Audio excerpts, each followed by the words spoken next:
Hi, this is Brandon from Watches on You. Today we're going to be taking a look at one of our favorite watches under $100. This is the Timex Expedition Chronograph. Now right off the bat I want to let you know that in the description I'm going to leave an Amazon affiliate link if you want to purchase this watch. So without further ado, let's drop down the inspection pad and we can take a closer look at this piece. Alright, so let's take a closer look at the Timex Expedition Chronograph, or more specifically the Timex Expedition Field Chronograph. And the field is just kind of reminiscent of the fact that this is kind of an infantry watch. It looks very, very cool, so let's actually just start off on the case aspects here. And as you can see, it's got a PVD coated case along with PVD coated buckle with stainless steel underneath and stainless steel on that case back there. Usually watches that are coated in something or are made of a kind of strange material tend to have case backs that are just normal steel. I remember if you've seen our review of the Tudor Black Bay Bronze, it has a steel case back that's different than the bronze case back because you wouldn't want like green oxides rubbing off on your wrist. So anyway, moving on to this watch, it has a 43 millimeter width, and I would say that it tends to wear larger than say a normal like 43 millimeter dive watch. I'd say all chronographs tend to be like that just because they tend to have very wide, well, I guess it's kind of how the dial is laid out, so they tend to have wider dials than say a dive watch with that bezel or anything like that. So like a field chronograph like this tends to wear pretty large, and this is no exception.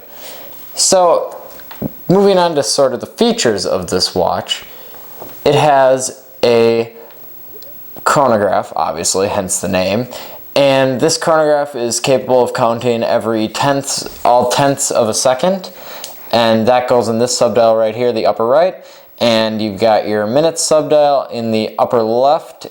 Running seconds, so non-chronograph seconds, is the lower subdial here. You've got a date complication, and then the chronograph seconds. To start the chronograph, you hit the top, and as you can see, it's just on that center stock there, and the chronograph seconds move like that. If you reset, it sort of moves around kind of slowly around the dial. It's not an automatic chronograph, so it doesn't really fly back like that, like they tend to do, like a Valjoux 7750. It kind of, all automatic chronographs tend to just jut back right to the zero position, whereas this is more of a smooth gliding motion, which looks kind of cool actually. Moving on, and for the price point, you're not going to get an automatic chronograph anywhere near this. I mean, it's around 50 bucks on Amazon or any other site basically. And yeah, this represents pretty good value for money because you got that functionality of a chronograph, and it looks really, really cool actually. So starting off, or moving on to more the unique functionality of this watch, because it's got a quartz movement, it has some extra battery power to drive this other feature that is pretty unique to the Timex. So it has an indiglo feature. We're kind of in the dark, or in the light here, so you're not going to be able to really see that. Maybe if I cup my hands around it. No. Alright, anyway, if you push in the crown, the entire dial, all the subdials inside, everything illuminates. And it's, again, if you push down the crown, if you actually push down and hold, every time you push a button on this, it puts it in a new setting where every time you push a button on this, the dial lights up for approximately 5 seconds, so it's kind of for night use, and maybe for a spec ops guy. I mean, you're probably not wearing one of these for your spec ops guy. You probably invest a little bit more to watch, but still, if you want to use this watch at night, you go hiking at night, whatever. It's kind of useful, that indiglo feature. And it's, again, a feature you wouldn't get with an automatic. Granted, I am by far a supporter of automatics over a quartz, but still, it's just kind of a unique little thing. And this watch actually does have lume on the hands, which is kind of strange given that you would just use the light anyways. I don't really know why they did that, but it does. It's very weak lume. It's kind of, on cheap Chinese watches, it's kind of that kind of lume where it doesn't actually stay lit for more than like a minute or so. It's not, I don't know, it's kind of a, I actually don't know why they really included that. It's pretty useless, again, considering that you can just use the indiglo. But moving on to the technical features of this watch, it has a 100 meter depth rating, which is fine. I mean, I've seen chronographs that have 50 meter depth ratings. You can definitely go swimming with this watch. Again, with all chronographs, you don't want to hit the buttons underwater just because it can let some extra water into the case, and that could be even more detrimental to a quartz watch because water and electricity do not match well together.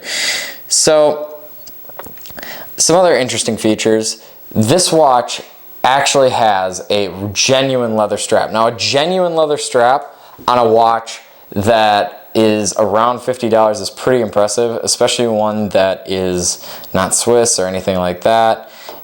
I was really impressed with it. It's very, very comfortable. One thing to note about the strap is if you see there's like a big gap right here, that will not be on one you buy. That's because my younger brother, Zach, who you've seen do many reviews, he was too cheap to buy a leather strap for his SNK 809 Seiko, so he kind of shoved this into the lugs. I really apologize for that.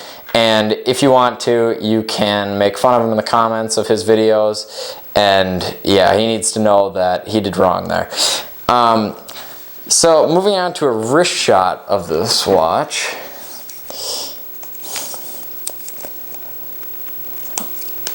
It's very easy to put on, just a standard pin buckle. The pin buckle is actually pretty thin metal, but it's really sturdy. It's kind of a strange experience when you put it on, but it's very, very good. The watch, again, I tend to have pretty large wrists. I wouldn't say very large wrists, and you can see it looks pretty big, even though it's only 43 millimeters. So I think if you have small wrists, you may want to avoid this. Maybe getting an MDV 106 or something like that would be better, or maybe the SNK 809. But yeah, I mean, the watch still looks really, really cool, and it actually feels much higher quality than the price would have you believe. I mean, I would honestly say it's about the same quality as a Tag Heuer Formula 1. As you've seen, I did sort of a hate piece on that watch. It's not my favorite, to put it mildly. So all in all, this is a very high quality watch. For the money. Now, add that for the money in. I think, see, the way I view it, if you're going to spend under $100 on a watch, fine. But I would say don't go spending $500 on a watch. Either spend under $100 or over, say, $3,000, because the watches in that middle range there tend to just be not very good value, difficult to resell. Now, I'm going to tell you right now, you will not be able to resell this for anything close to what you paid. I mean, under $100, it's like you're not going to be able to resell it. So you just kind of have to face that. And given that it's under $100, it's not going to represent that much of a loss compared to, say, if you bought like a Steinhardt or something, you're going to lose $500 on. You paid whatever, $800. I don't know what the prices are. Just watches like that. Tag Heuer Formula 1, for example, you're not going to be able to resell for that high. Although other tags tend to do pretty well. I've actually resold one, a quartz 200 meter professional, and did pretty well on that. But I think that it's obviously not an investment piece. I think with watches, you either want to buy an investment piece, which is over $3,000, or stay under 100 and just be happy with a high quality watch. I mean, that's all you can ask for. It's not about the money, you know? I mean, you always want to keep your watches. If you do like to flip, that's fine. I did that on the Tag. I bought it on eBay for, I think, $180, sold it for like $230, wore it for 2 months. It was kind of interesting, but that was back in high school, so that was a fun experience. But again, all in all, this is a very high quality watch. Again, there's an Amazon affiliate link in the description if you want to purchase it. Thanks for watching, and remember to subscribe.